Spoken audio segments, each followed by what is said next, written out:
بسم الله الرحمن الرحيم الحمد لله رب العالمين والصلاة والسلام على سيدنا ونبينا أبي القاسم محمد اللهم صل على محمد وعلى أهل بيته الطيبين الطاهرين ولعنة الله على أعدائهم إلى قيام يوم الدين رب اشرح لي صدري ويسر لي أمري واحلل عقدة من لساني يفقه قولي أما بعد السلام عليكم ورحمة الله وبركاته. In the first khutbah, I would like to continue our discussion of the Islamic teachings about Ikhlaq. And inshallah, in the second khutbah, I will speak briefly about some current events. There are a few important reminders with regard to the Islamic teachings of Ikhlaq that I would like us to review. One is that the main purpose of reviewing the teachings of Ahlul Bayt alayhimus salatu wassalam regarding our character, our behavior, is not to find out what is good and what is bad. That is one of the purposes, that's not the main purpose.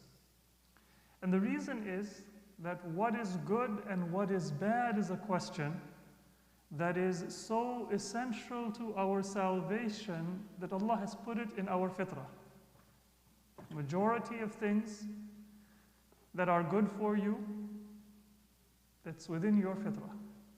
The majority of the things that are bad for you, that's also within your fitrah to recognize it and to be able to understand it. If some people don't recognize it, then it's because they are denying their own fitrah. Meaning, I know that I should eat healthy, but then when I smell that junk food or the fast food that I crave, even though I know it's not good for me, maybe long term it's bad for my health, maybe even sometimes there's foods that if I eat them, I know I'm going to have a hard time sleeping tonight. When you get to a certain age, then the negative effect is not far in the future, it might be very close. But still you're tempted and you consume that food. The problem is not that you don't know. The problem is that there is something covering up that knowledge and preventing you from acting on the knowledge. So majority of those things that are good for our soul, also, we know them.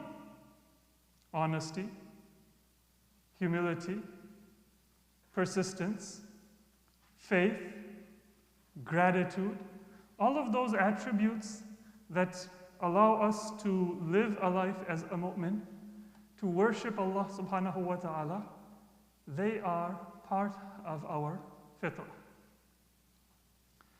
But then there are certain things that, without reference to Quran, without reference to a ma'asum, you may not be able to fully understand. The real importance and benefit of faith is somewhere else. It is to understand which is more important and which is less important.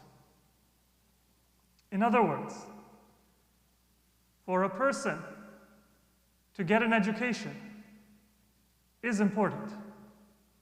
For a person to advance in their career or in earning their livelihood is important.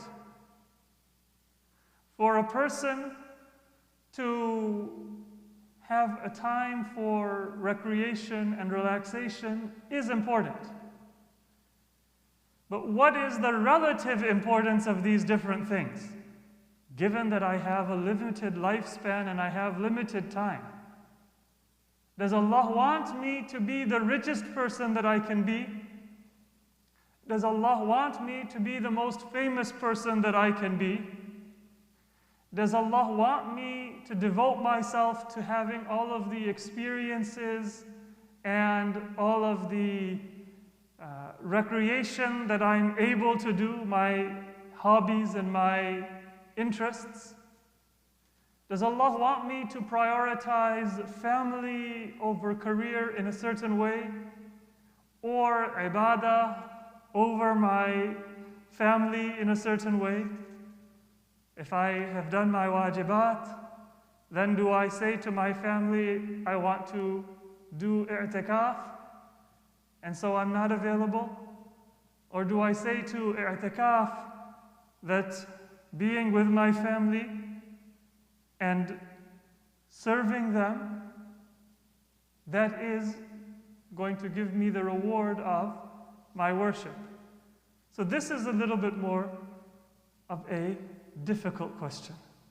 How do you decide? How do you decide which is more important and which is less important? This is where you and I need the teachings of Ahlul Bayt alayhimu salatu wassalam more than anything else. Sallu ala Muhammad.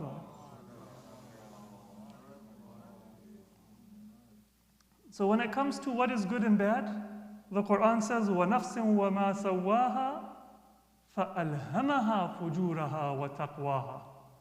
Allah is the one who has made the soul and fashioned it well, and then Allah has inspired the soul to know what is good for it and what is bad for it. Fujur basically is those things that are bad, and taqwa is those things that are good for your soul. This is inspired to you.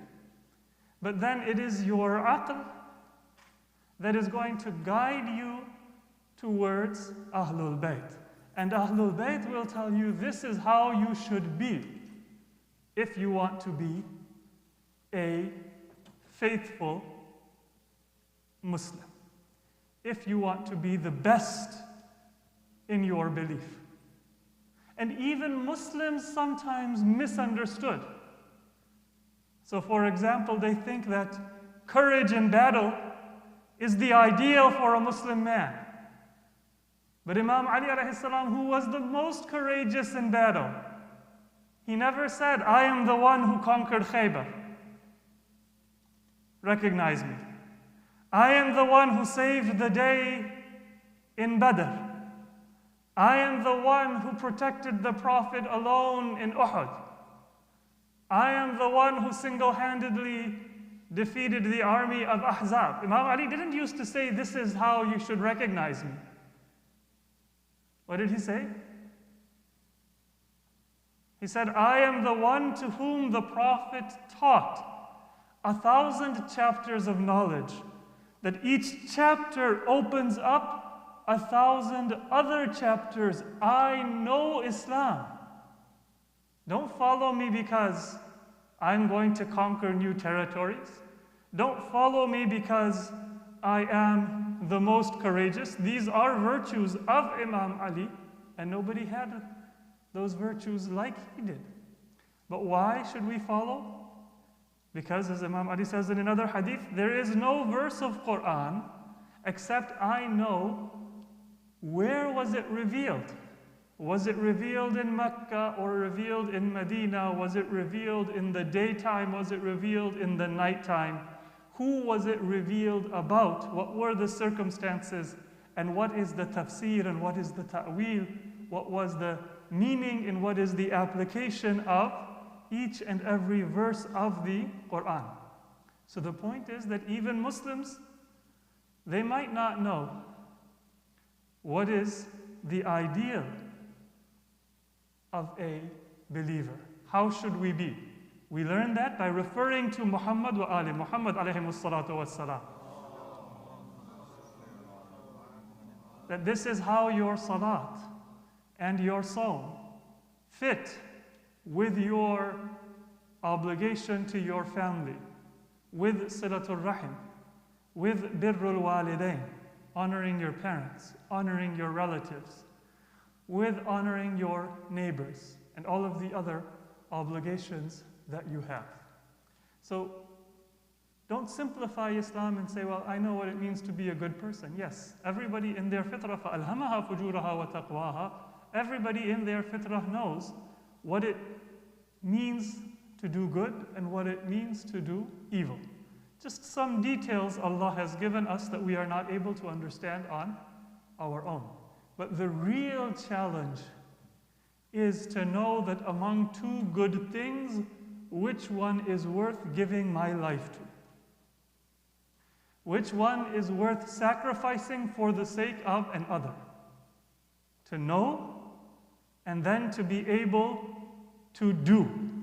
These two challenges, we gain the benefit of that from Ahlul Bayt alayhimus salatu wassalam. Sallu ala Muhammad wa ala Muhammad.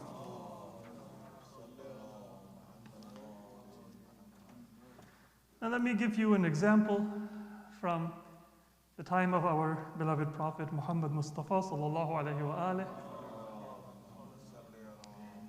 The narration is from our sixth Imam. Our Imam says that the wife of Uthman ibn Mad'un came to the Prophet. Uthman ibn Mad'un was one of the very beloved companions of the Prophet who died during the lifetime of the Prophet. And in fact, when the Prophet's son Ibrahim passed away, then according to a narration, he said, "Let me bury you next to my beloved companion, Uthman ibn Mad'un." Sometimes people ask this question, just as a footnote, that how come we find in the names of the children of Ahlul Bayt some of those names that are associated with the Khulafa? Why does, for example, Imam Ali have a son known as Umar? Why does Imam Ali have a son known as Uthman? In fact, Uthman was one of the three brothers of Abu al-Fadl al-Abbas, who were the children of al-Banin. These days, people assume that if there is a name Uthman, then it must refer to Uthman ibn Affan, the third caliph. If there is an Umar, it must refer to Umar ibn al-Khattab, the second caliph. If there is an Abu Bakr, it must refer to Abu Bakr ibn Abi Quhafa, the first caliph. And this is not true. Those names were the same in Arabic at that time as many common names are today.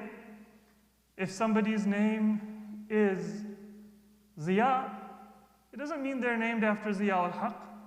There could be any other person. It's a common, not a very common name, but it's not an uncommon name, and it could be referring to anybody.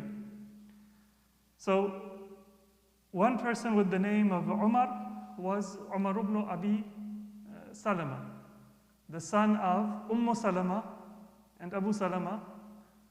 Salama, after she was widowed, she became the wife of the Prophet, and she was one of the most loyal and loving people towards Ahlul Bayt.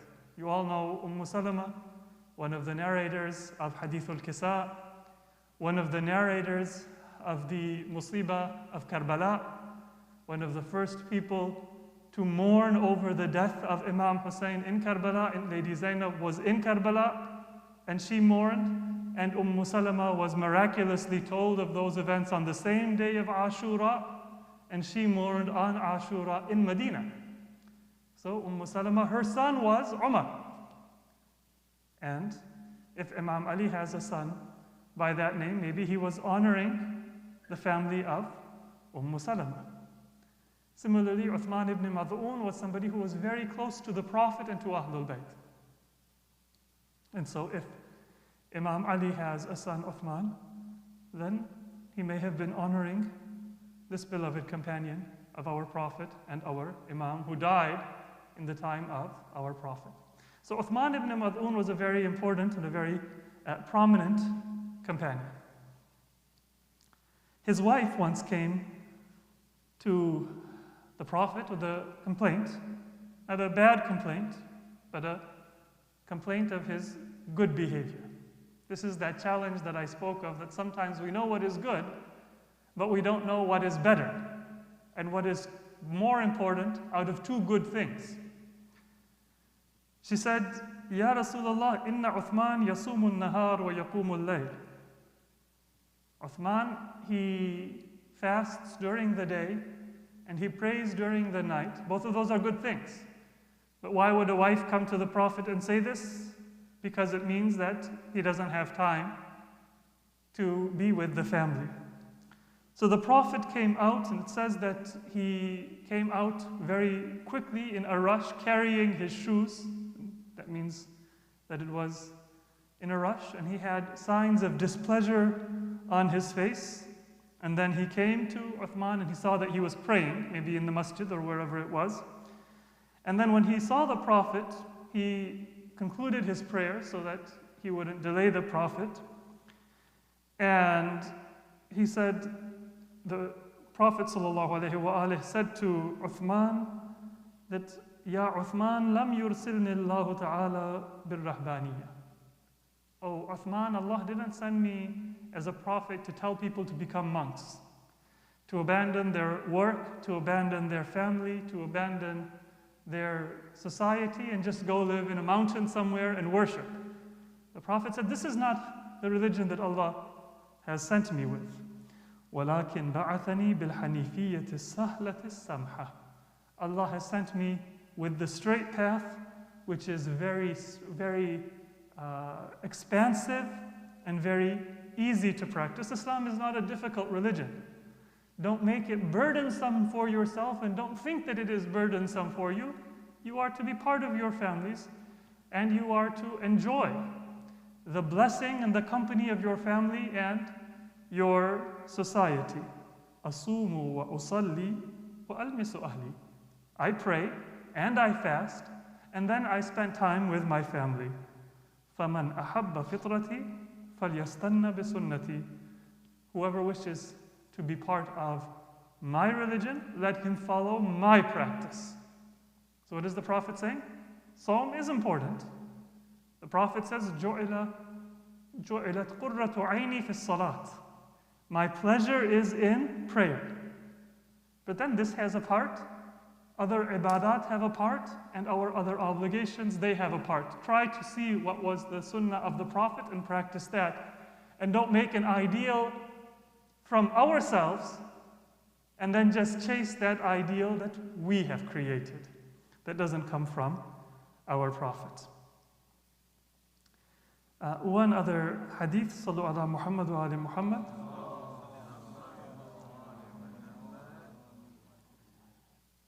The sixth Imam had many companions who were very wealthy, very prominent, and they also tried their best to follow the teachings of their Imams, in particular in the time of Imam Ja'far Sadiq alayhi salatu wasalam.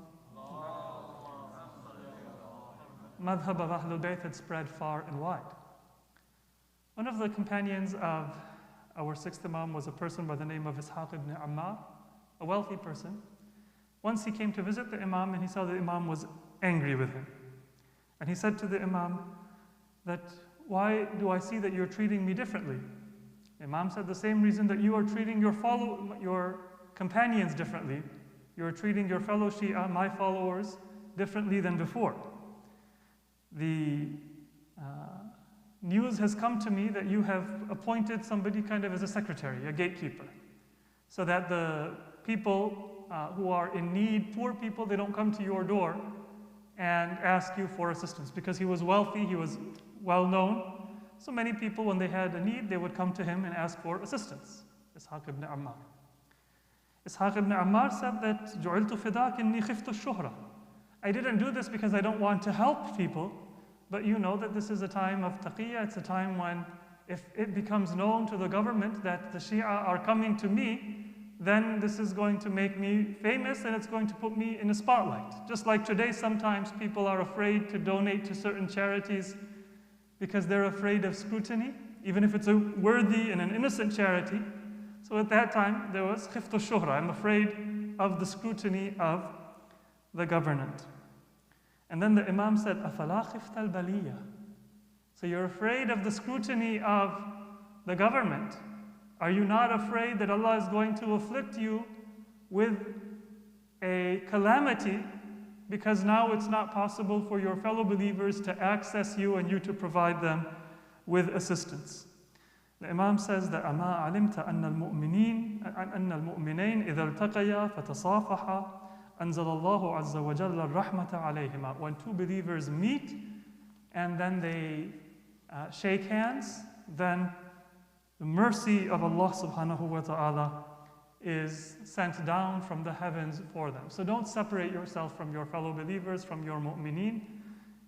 Take precautions so that you are not going to have unneeded scrutiny, that's fair.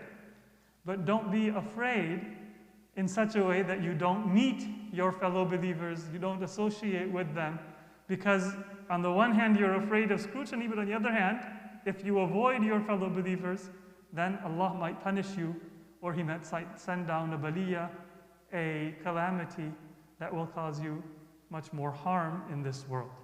So these are certain ahadith that we have that remind us that when we have different considerations, we should try to balance them in accordance with the teachings of Ahlul Bayt alayhimus salatu wassalam, and not separate ourselves from our fellow believers and from communicating and helping each other in times of need. Bismillahir Rahmanir Rahim. Inna a'tainaka al-kawthar. فَصَلِّ لِرَبِّكَ وَانْحَرْ إِنَّ شَانِئَكَ هُوَ الْأَبْتَرُ.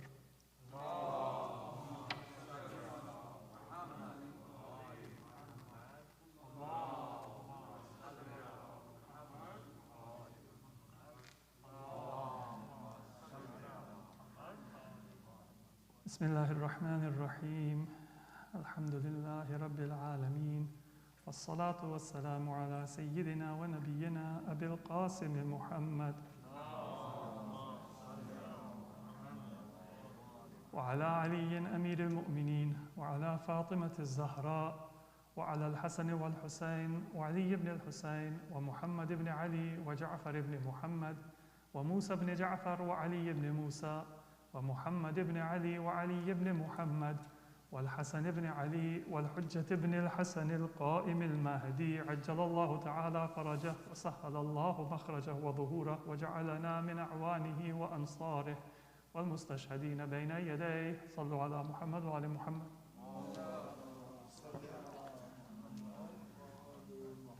I seek forgiveness from Allah for myself and all of us present and all mu'mineen and mu'minat throughout the world in the second khutbah.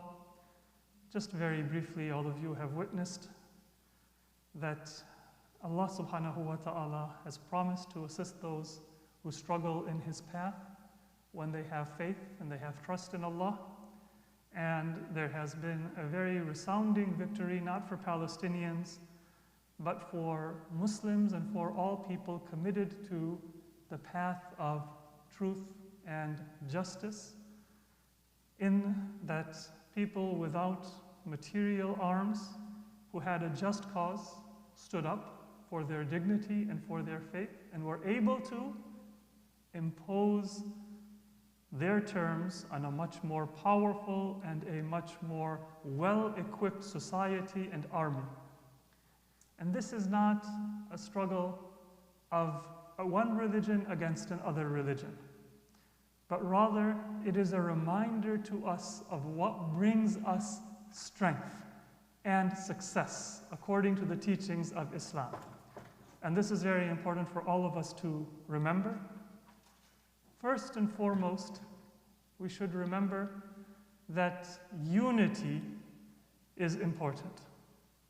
There are many people who wish to divide us, that this is a Christian, this is a Jew, this is a Muslim. Among the Muslims, this is a Sunni, this is a Shi'i, this is a Sufi, this is a Salafi, and so many different groups.